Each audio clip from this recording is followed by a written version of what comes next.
Bismillahirrahmanirrahim. Assalamualaikum warahmatullahi wabarakatuh.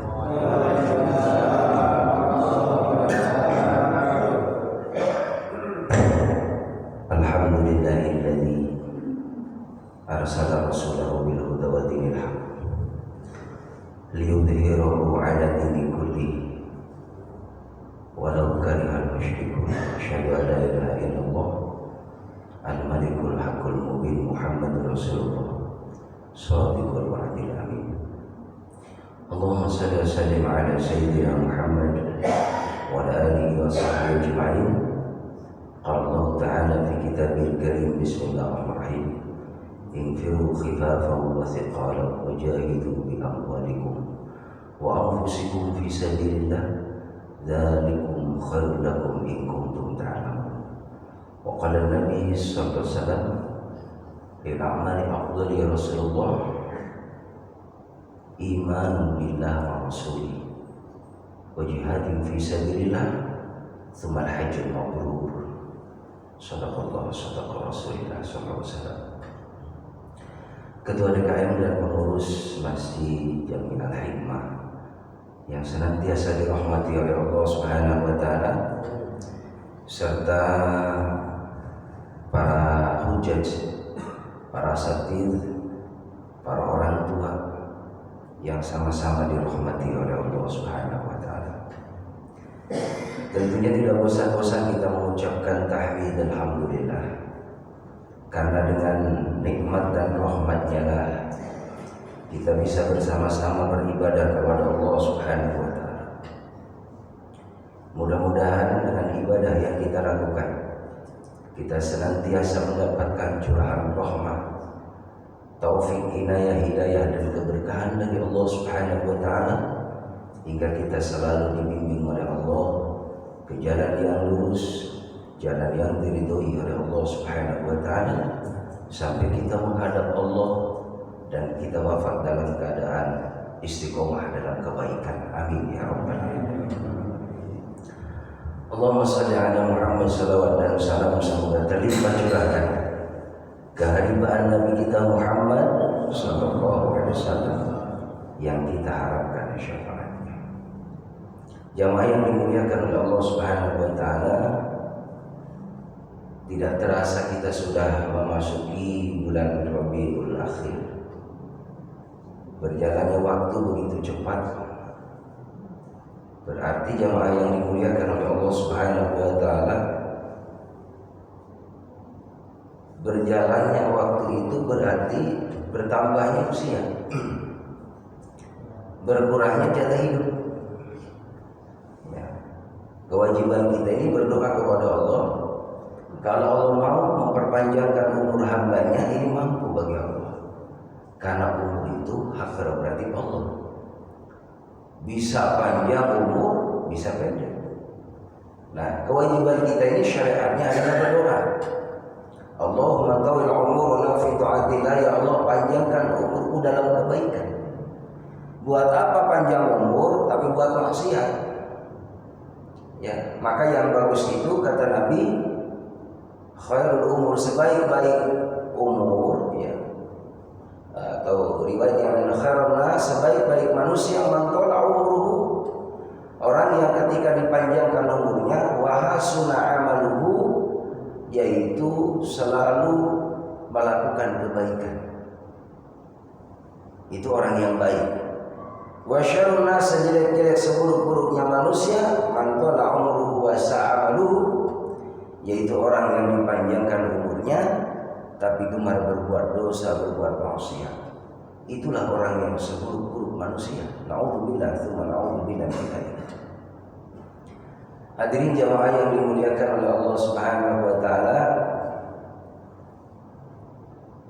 kaitan dengan bagaimana cerita Nabi kita Muhammad sallallahu alaihi wasallam, beliau memperjuangkan agama Allah Subhanahu wa taala dengan harta dan jiwanya. Di dalam surah ke-9 ayat 41, Bismillahirrahmanirrahim, wajahidu bi amwalikum wa anfusikum maka dan berjuanglah di jalan Allah Subhanahu wa taala dengan bi amwalikum, harta kamu. Jadi kalau punya harta, kita berjuang dengan harta kita. Kalau beliau Nabi Muhammad yang rahimakumullah, ketika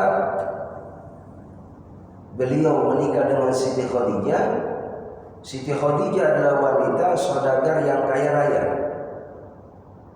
Yaitu sudah kita maklumi dan kita kenal bersama dalam sejarah dan diakui oleh bangsa Arab saat itu, bahwa Siti Khadijah adalah wanita pengusaha besar, saudagar yang sukses, dan beliau menikah dengan Nabi Muhammad, berarti Nabi Muhammad kaya.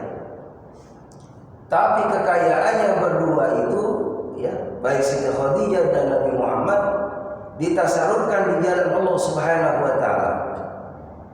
Jadi tidak ada sahabat pun yang menderita, yang kesulitan dari segi, ya, ekonomi. Jadi subsidi silang itu saling membantu satu dengan yang lainnya. Kalau ada sahabat datang ke Rasulullah, Rasul pun menawarkan kepada sahabat Abu Bakar, Umar, Utsman, Ali, apakah ada yang mau membantu sahabat kita? Maka masing-masing sahabat itu berlomba-lomba dalam kebaikan untuk mentasarufkan hartanya di jalan Allah Subhanahu wa taala. Inilah pribadi Nabi Muhammad yang begitu agung. Sampai-sampai jamaah yang dimuliakan oleh Allah Subhanahu wa taala, suatu ketika ada musafir datang ke Rasulullah. Assalamualaikum ya Rasulullah. Waalaikumsalam. Tolong bantu saya ya Rasul. Sudah beberapa hari saya tidak makan. Begitupun keluarga kami di rumah. Kami butuh makanan, butuh pakaian. Maka Rasul mikir nih, apa yang mesti saya kasih untuk orang ini? Maka jemaah rahimakumullah, Rasul mikir, di rumah nggak ada simpangan. Teringat, maka putrinya yaitu Siti Fatimah radhiyallahu anha, beliau pernah dikasih kalung sama Rasulullah. Ketika dikasih kalung oleh Rasulullah, Siti Fatimah baru ingat Rasulullah. Oh, berarti ada di Fatimah kalungnya Fatimah. Maka jemaah rahimakumullah, seorang musafir tadi disuruh, nih, nanti datangnya ke Fatimah atas nama disuruh oleh Muhammad Rasulullah, oleh ayahnya. Baik ya Rasulullah, aku datang ke Fatimah. Datanglah ke Fatimah. Assalamualaikum, waalaikumsalam. Emang putri salihah, anaknya Nabi Muhammad sallallahu alaihi wasallam, bimbingan beliau yang mulia. Maka ketika datang seorang tamu musafir, ada apa wahai bapak? Saya datang ke sini minta tolong, barangkali Siti Fatimah bisa membantu kami. Sebab kata ayahandamu Rasulullah, engkau menyimpan kalung. Maka kata Fatimah, betul. Kalau memang itu pesuruh dari Rasulullah, disuruh oleh ayahku, aku ambil. Diambil jemaah rahimakumullah kalungnya, ama kotaknya, ama tempatnya, dikasihin ke musafir tadi. Kalung yang disayangi oleh Siti Fatimah. Tapi karena ada orang yang butuh, diberikan. Ya ini Pak, silakan, mudah-mudahan manfaat buat Bapak. Silakan dijual. Maka seorang musafir tadi sebelum berangkat ke pasar nemuin dulu Rasulullah. Assalamualaikum ya Rasulullah. Waalaikumsalam. Gimana? Udah berhasil? Udah dapat? Dapat ya Rasulullah. Ini kalungnya. Silakan kamu jual ke pasar. Mudah-mudahan manfaat. Jamaah rahimakumullah, berangkatlah musafir ini ke pasar. Sesampainya di pasar, jamaah yang dimuliakan oleh Allah Subhanahu wa taala, ternyata kalung itu ada yang senang, terutama sahabat. Ya, diintai sama sahabat, jamaah rahimakumullah, diikutin. Sini, aku beli aja. Maka jamaah rahimakumullah, kalung itu dibeli oleh sahabat. Dan sahabat ini nitenin. Dari musafir datang ke Rasulullah, sampai Rasulullah berkata bahwa ya begitu ya sangat pedulinya kepada orang yang membutuhkan. Maka akhirnya jemaah rahimakumullah, setelah dibelinya kalung tadi oleh sahabat, jangan bilang-bilang ya yang beli saya. Aku dari tadi ngitenin dulu nih. Dari situ datang ke Rasulullah, sampai Rasulullah mengikhlaskan nyuruh kepada anaknya untuk menjual daripada kalung pemberiannya. Maka ya udah, saya pegang amanahnya. Maka jemaah rahimakumullah, kalung itu dibawanya nggak sempat ke pasar musafir tadi. Lalu dibawanya itu kalung, datanglah sahabat tadi di hadapan Rasulullah. Kebetulan sahabat kaya raya. Ya Rasulullah, alhamdulillah nih saya datang ke sini mau ngasih kabar baik. Saya ngasih sesuatu ke engkau ya Rasulullah. Apa? Ini berupa kalung. Bukankah ini kalung dari putriku diberikan kepada musafir? Betul ya Rasulullah. Ini kalung yang kau berikan kepada putrimu, lalu putrimu kau berikan kepada musafir, dan engkau merelakan untuk dijualnya. Tapi aku mengamati ya Rasulullah, begitu engkau punya jiwa yang luar biasa, hati yang tulus luar biasa membantu para sahabat. Saat ini ya Rasul, aku ibahkan kalung ini buat engkau ya Rasulullah. Jadi jemaah yang dimuliakan oleh Allah Subhanahu wa taala, kalung pemberian Rasulullah untuk putrinya ketika itu dijual buat orang yang butuh, kembali lagi kalung untuk Rasulullah lagi. Inilah bentuk bagaimana murahnya Allah Subhanahu wa taala. Wallahu fi 'auni al-'abdi ma kana al-'abdu fi 'auni akhi. Allah akan menolong saudaranya selama saudaranya mau menolong saudara yang lainnya. Ya. Kalau kita praktekin, rahimahullah, besar kemungkinan insya Allah rezekinya terus kita juga tidak akan ditutup. Cuman ukurannya kan iman, ukurannya iman. Padahal yang namanya sedekah jemaah yang dimuliakan oleh Allah Subhanahu wa taala, daf'ul bala wa tazlibur rizki, menolak daripada bala, kesulitan, musibah, termasuk penyakit yang ada pada diri kita. Wa mardhaqum bisadaqah, obati penyakitmu dengan sedekah. Ini ada cerita jemaah rahimakumullah. Ada pekerja ya, TKI, tenaga kerja Indonesia ke Arab. Ya memang kondisi yang membuat seorang ini akan berangkat menjadi pegawai di sana. Padahal yang rahimakumullah, seorang wanita ini baru punya anak kecil yang butuh ASI dari bundanya.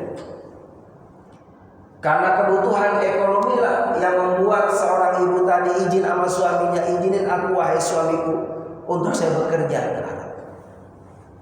Apa yang terjadi jemaah yang dimuliakan oleh Allah Subhanahu wa taala? Berangkatlah seorang pekerja Indonesia tadi di Arab.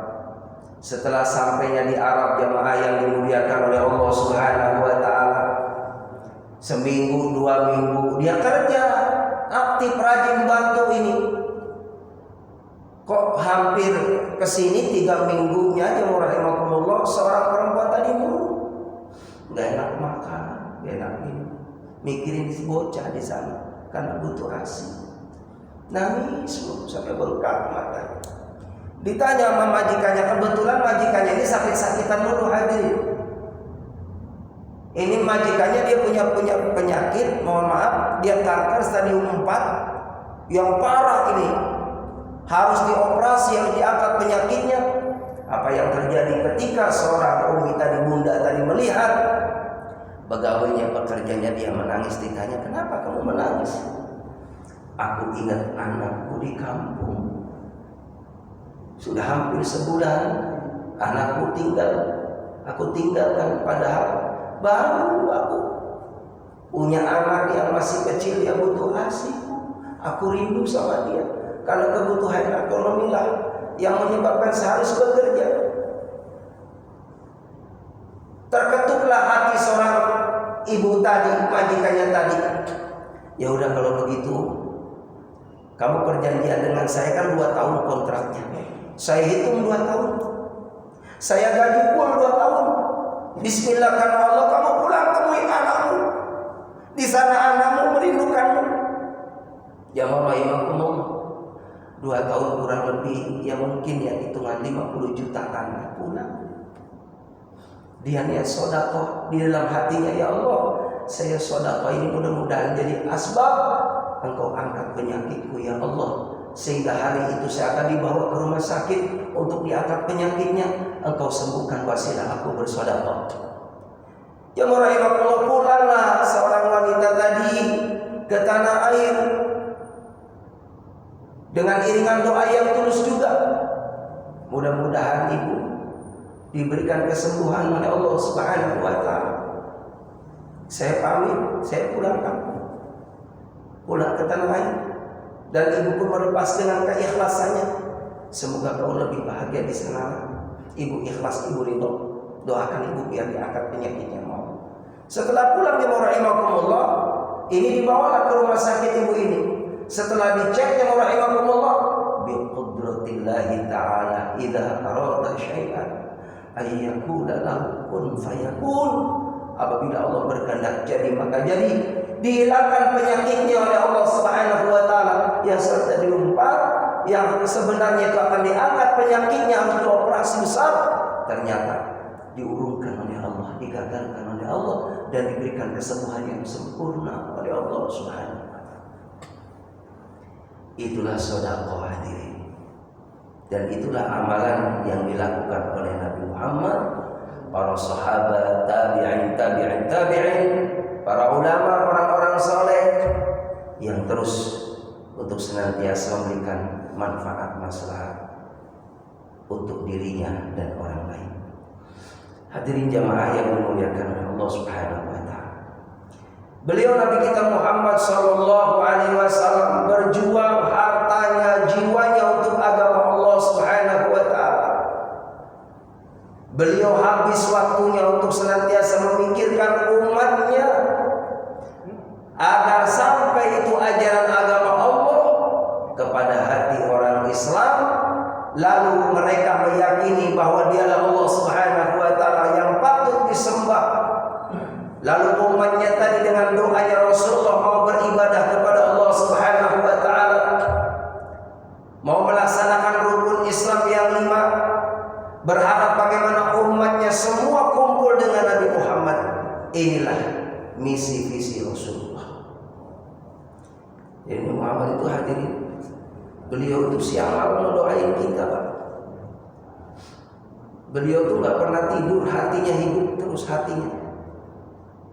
Jadi fisiknya tidur, hatinya selalu zikir, ingat kepada Allah. Jadi hatinya tuh melek, hatinya nggak pernah tidur. Berzikir kepada Allah Subhanahu wa taala, meminta pertolongan kepada Allah Subhanahu wa taala agar sampailah daripada hidayah Allah, dakwah Rasulullah kepada para sahabat, kepada para tabi'in, terus para ulama, para salihin, kita sebagai umatnya. Jadi jemaah rahimakumullah, suatu ketika Nabi dihabari oleh malaikat bahwa setengah umat Nabi Muhammad ini masuk surganya Allah Subhanahu wa taala bighairi hisab, tanpa dihitung.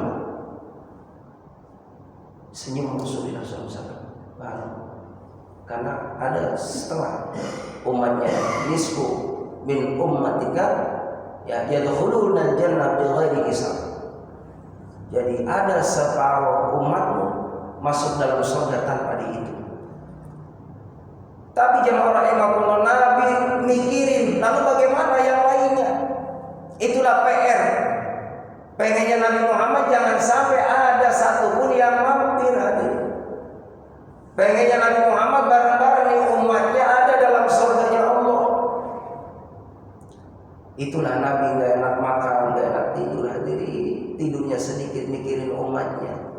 Banyakkan beliau berpuasa. Kalau pulang gak ada makanan, beliau terus lanjut puasa. Jadi puasanya beliau tuh bukan hanya Senin Kemis. Ketika hari lain pun kalau pulang nanya sama istrinya, ya istriku apakah ada makanan di rumah? Tidak ada ya Rasul. Baik kalau begitu aku puasa. Itu yang dilakukan oleh Nabi Muhammad SAW. Hadirin jamaah yang dimuliakan oleh Allah Subhanahu wa taala. Begitupun Nabi kita Muhammad sallallahu alaihi wasallam, beliau saking cintanya kepada umatnya, yang disebut-sebut itu umatnya, sampai di akhir hayatnya bukan istri, bukan anaknya, tapi umatku, umatku. Maka jemaah yang dimuliakan oleh Allah Subhanahu wa taala, bahkan nanti ketika terjadinya hari kiamat, maka orang semua pada enggak ada, termasuk malaikat Israel. Terakhir kali beliau dengan Allah Subhanahu wa taala, kata Israel, ya Allah, semua hak ya manusia makhlukmu telah tiada. Yang ada adalah engkau dengan aku, sang pencabut nyawa. Lalu siapa yang mencabut aku, wahai Allah? Cabutlah dirimu sendiri. Jadi Israel mencabut nyawanya dengan sendirinya, hadirin. Dicabut nyawanya oleh sendirinya, sakitnya luar biasa, kata Israel. Lalu matilah, hadirin. Setelah mati dibangunkan oleh Allah Subhanahu wa taala Israel pertama kali. Cuman merasain mati juga. Mati, orang kudu nafsin dha'iqatul maut. Tiap-tiap yang bernyawa pasti mati, hadirin. Termasuk Israel sama juga mengalami nyambut nyawanya sendiri. Lalu setelah Israel hidup, yang rahimakumullah, lalu siapa lagi wahai Allah yang aku hidupkan? Hidupkan Jibril, Mikail, Israfil, Israel dan para malaikat yang lain. Dihidupkan, hadirin. Lalu setelah dihidupkan, subhanallah, baru itu manusia dihidupkan oleh Allah Subhanahu wa taala yang lainnya dari kubur. Pertama kali yang rahimakumullah adalah Nabi kita Muhammad sallallahu alaihi wasallam. Karena malaikat Jibril, Israfil, Israil ya itu datang ke kuburan Nabi kita Muhammad sallallahu alaihi wasallam, lalu bangunin Rasulullah, ya Rasul, bangun.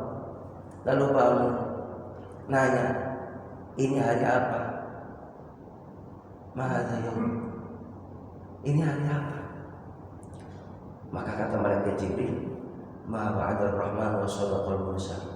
Ini hari yang dijanjikan sama Allah, hari kiamat datang, ya Rasul.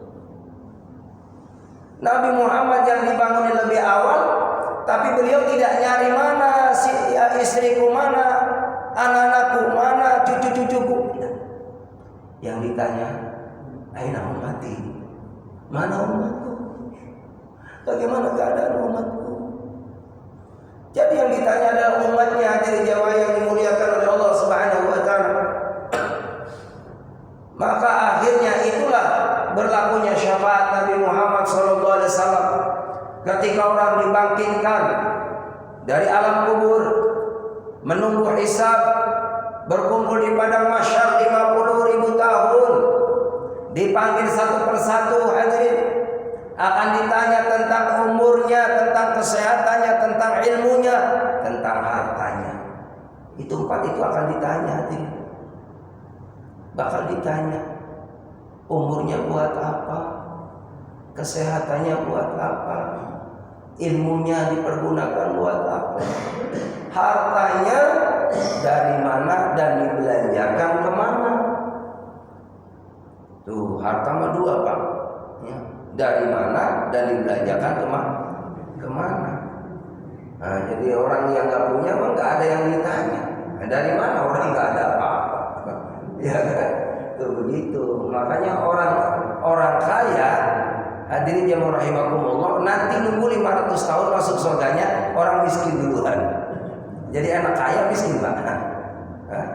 Enak kaya tapi dermawan, nanti duluan masuk surganya. Ya, yang penting dermawan. Jadi kalau kita kaya, kita salurkan hartanya di jalan Allah, maka insya Allah orang tersebut akan masuk surga dengan mudah. Bisa jadi yuhasabu hisaba yasira, bahkan bisa jadi bighairi hisab, tanpa dihitung. Jadi jamaah rahimakumullah, karena banyak yang menjadi saksi. Waktu semasa hidupnya sering nyumbang masjid, musola, madrasah, pondok pesantren, ya, santri, yatim piatu, para duafa, selalu disumbang. Maka kekayaannya jamaah rahimakumullah manfaat buat orang banyak. Maka semua akan menyaksikan yang orang sakhiyun, orang yang dermawan, pemurah, nggak layak dapat neraka, dia dapat jaminan surganya Allah SWT. Makanya as-sakhiyun qaribu minallah, qaribu minal jannah, qaribu minan nas, ba'idun 'anil nar. Itu hadisnya. Jadi orang dermawan itu dekat dengan Allah, dekat dengan surga, dekat dengan manusia, dan jauh dari neraka. Makanya ayatnya tadi bi amwalikum. Kalau kita punya harta, dengan harta. Ini saudara-saudara kita di Palestina diri, ya Allah, prihatin. Kita melihat di TV, di YouTube.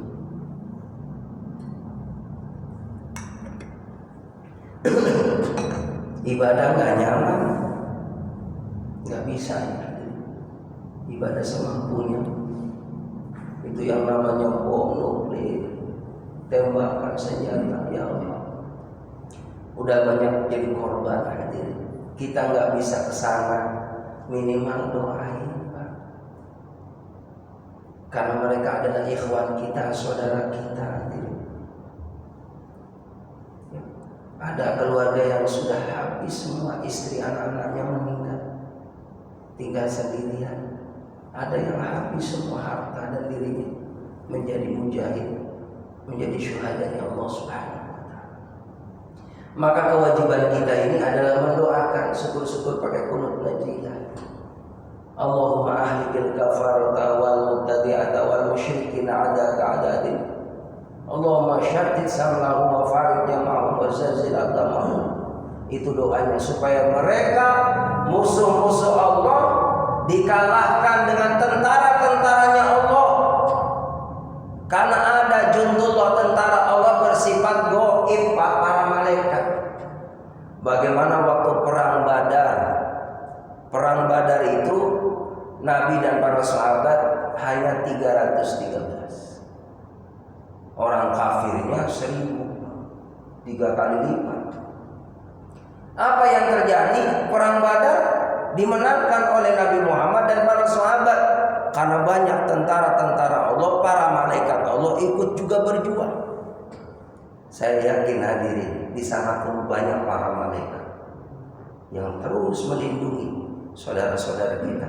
Cuma secara syariat kita minimal mendoakan dari jauh. Ya Allah, tolong saudara kami ya Allah, berikan kesabaran, berikan keikhlasan, berikan kemenangan, berikan kekuatan lahir dan batin ya Allah. Itu udah bagian daripada kepedulian kita, dan supaya kita alhamdulillah termasuk diakui menjadi ikhwan saudara kita. Hadirin jamaah yang dimuliakan oleh Allah Subhanahu wa ta'ala. Jadi kembali bahwa beliau Nabi kita Muhammad sallallahu alaihi wasallam, hartanya, jiwanya, bagaimana untuk kemenangan agama Allah Subhanahu wa ta'ala. Dan kita patut bersyukur alhamdulillah menjadi umat Nabi Muhammad, umat akhir zaman yang diberikan keistimewaan oleh Allah Subhanahu wa ta'ala. Luar biasa kita punya Al-Quran. Al-Quran itu mukjizat yang agung dari Allah. Selama Al-Quran masih dibaca, dipelajari, dihayati, diamalkan, maka insya Allah dan yakin bahwa Islam masih dijaga oleh Allah Subhanahu wa ta'ala. Masih dijaga. Makanya kata Imam Ghazali, kalau masih ada anak-anak kecil dia bangga dengan membawa Iqra, juz amma, ngafalin surah-surah Al-Quran, maka bisa dipastikan masih jauh daripada kesulitan hidup.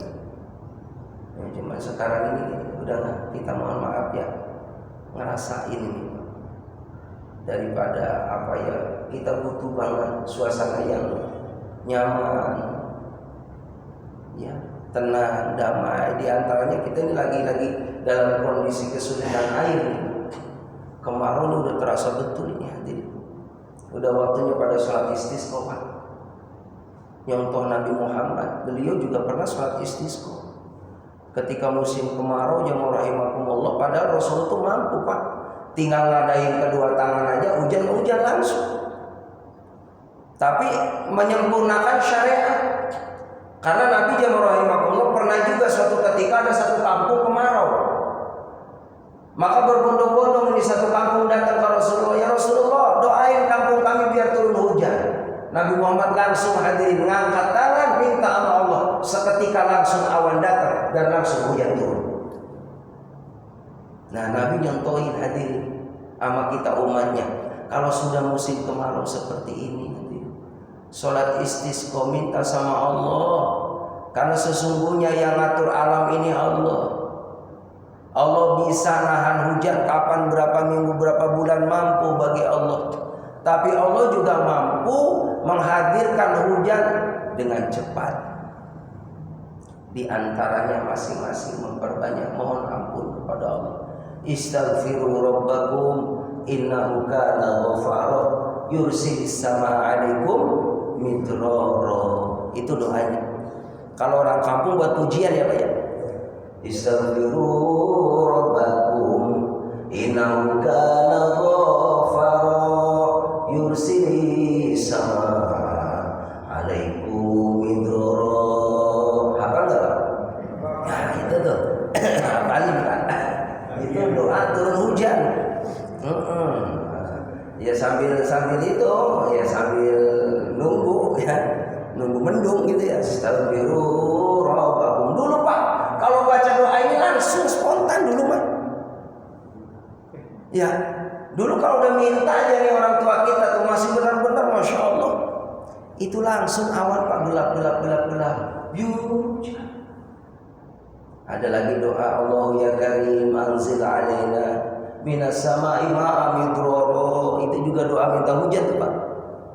Allah ya Karim, wahai Allah yang mulia, anzil alaina, turunin kepada kami Allah, minas sama'i, dari langit, ma'an midrara, hujan yang deras.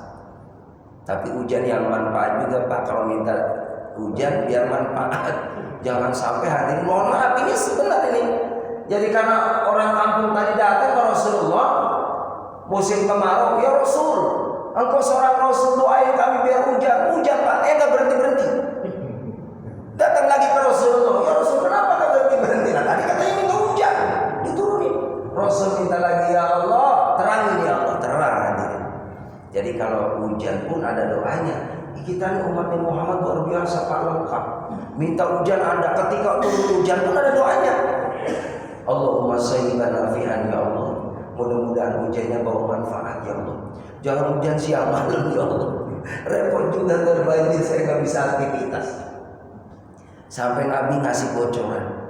Biar kalau hujan di sini kita butuh jangan hujan, hujannya dipindahin Pak ke Pondok Timur. Dikasih doa sama Rasulullah. Allahumma hawalana wa la alaina. Ya Allah jangan turunin di Jatimulya ya Allah. Turunin di Pondok Timur ya Allah. Ada doanya aja. Cuman Bapak mohon maaf lihat-lihat kalau baca doa ini takutnya di sana sama juga. Minta doa biar pindah ke Jatimulya. Lah kasihan hujannya Pak di mana?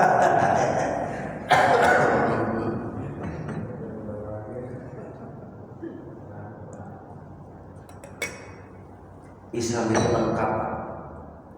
Bahkan saya dibocorin Pak sama guru saya. Ini Bapak ini semuanya punya potensi Pak. Jadi kalau seandainya anak kita, cucu kita rewel Pak, Bapak nggak usah datang ke Ustadz minta doain, Bapak juga bisa. Benar. Ya, ini sebenarnya ilmunya Ustadz nggak boleh sebenarnya Pak. Ya, takut nggak laku saya ya, tapi nggak apa-apa lah dibocorin namanya ilmu jangan boleh Pak. Iya. Nabi udah bocorin kalau anak kita rewel, terus ada orang yang kesurupan, baca surah Al-Fatihah, Al-Ikhlas 3 kali, Al-Falaq sekali, ayat kursi sekali, sama sholawat Allahumma sholli ala sayyidina Muhammad wa ala sayyidina Muhammad. Kalau bocah tuh rewel Pak, insya Allah dikasih minum air Pak, langsung adem. Begitu. Maaf ya Pak Ustadz ya, maaf. Nah ini Pak Ustadz kasih bocoran. Iya. Insya Allah Pak, insya Allah. Makanya ini zikir ini diamalin Pak. Sabar mau tidur dibaca. Biar itu sedang ngebentengin diri kita dari hal-hal yang negatif. Itu benar. Bahkan insya Allah kalau ada yang negatif gitu kan, serangan-serangan dari luar, kita sudah dibentengi dengan ayat tadi. Mu'awidatain, ya kan? Al-Falaq, Anas, itu ayat ruqyah itu Pak. Al-Ikhlas 3 kali itu sama dengan menghatamkan Quran. Al-Fatihah jangan lupa Pak. Al-Fatihah itu 5 quri ala senjata dari Al-Quran itu semua dikumpulkan dalam surah Al-Fatihah. Al-Fatihah diperkecil, ada pada Bismillahirrahmanirrahim. Makanya orang zaman dulu Pak baca Bismillah aja para wali bisa terbang di atas pohon kelapa ini. Iya, lah kita Bismillah mohon maaf 1000 Pak. 1000 kali gak bakal bisa terbang. Karena beda itu mah wali, dia waliullah, kita wali murid. Beda ceritanya. Beliau banyak puasa. Kembali hadirin jamaah yang dimuliakan oleh Allah Subhanahu wa taala. Jadi kita kudu bangga umat Nabi Muhammad sallallahu alaihi wasallam punya banyak keistimewaan, di antaranya Al-Qur'an. Al-Qur'an dibaca itu manfaatnya buat orang yang membaca, yang mendengar, semua ada manfaat. Bahkan Al-Qur'an hadirin itu yang menurunkan Allah, yang menjaga Allah. Hati-hati jangan pernah kita menghina Al-Quran, menyepelein Al-Quran. Kalau kita bawa Quran yang dia kudu dipegang benar-benar baik-baik Al-Quran. Ya. Kalau seandainya bawa tas di dalamnya ada Al-Quran, jangan sampai digeletakin di samping, apalagi di belakangnya. Quran di pangku aja. Ini mulia Quran. Sampai hadirin jamaah rahimakumullah, mohon maaf, dulu ada seorang yang dia saking muliain Al-Quran, lagi lewat hadirin. Lagi lewat ada tulisan sobekan nih Bismillahirrahmanirrahim. Itu sobekan Bismillah disimpan hadirin, disimpan karena kotor dilap hadirin. Apa yang terjadi? Orang tadi diberikan mimpi, lalu suruh belajar sama seorang guru. Dengan asbab Bismillah orang tadi diberikan futuh dalam hatinya, kecerdasan yang luar biasa oleh Allah, bahkan menjadi ulama hadirin. Karena apa? Memuliakan ayat Al-Quran. Bismillahirrahmanirrahim. Ini juga jamaah rahimakumullah, ada seorang ulama. Seorang ulama ini dia ngelewatin orang yang lagi mabok-mabokan. Dia lagi mabok-mabok jamaah rahimakumullah. Ini ulama, namanya orang mabok gitu kan. Dia kesempatan nih ngomong ngawur nih, mencela ulama, kiai, kajengan. Situ hidupnya nggak bebas seperti saya. Saya minum-minuman apa nggak ada yang larang. Situ semua serba diatur. Enakan kayak saya. Lagian belum tentu juga situ ini dicela. Ya dakwahnya percuma, ininya hidupnya nggak bakal ini. Biarin aja. Apa namanya orang lagi mabuk Pak? Ngomong apa kan? Ngawur namanya orang mabuk. Ulama tadi nerima. Ya. Cuman orang mabuk tadi lisannya ngucapin kalimat thayyibah. Kadang ngomong buruk, ngomong jelek, tapi ada kalimat, ya kalimat Allah gitu. Ini seorang ulama dia peduli.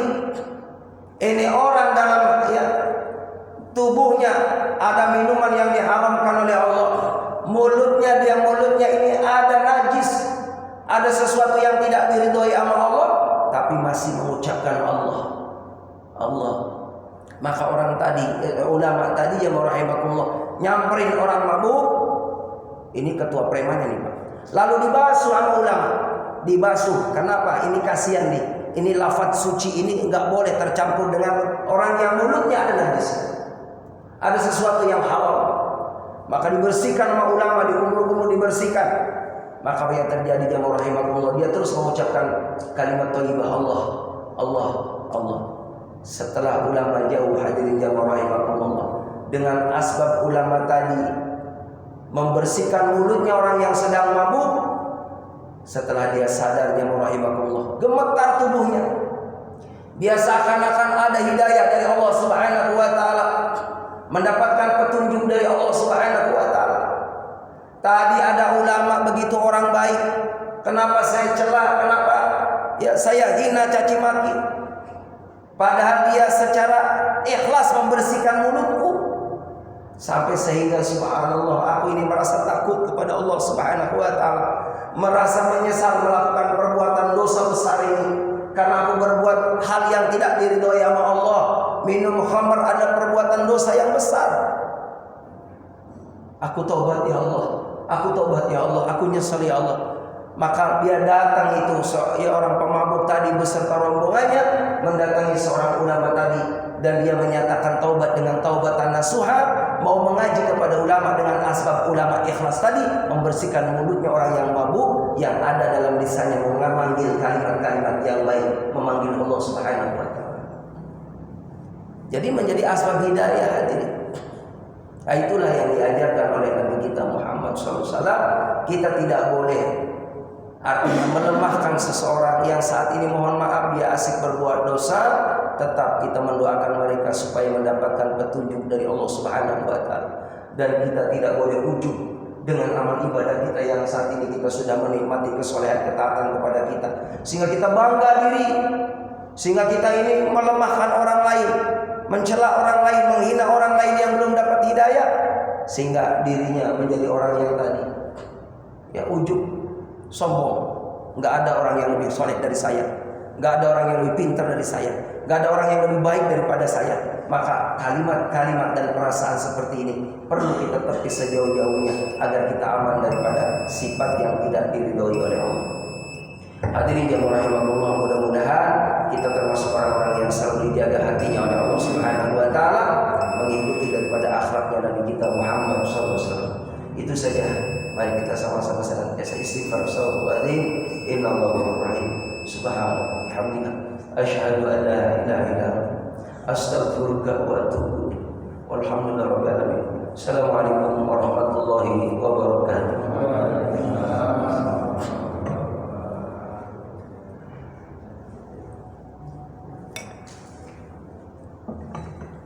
Allah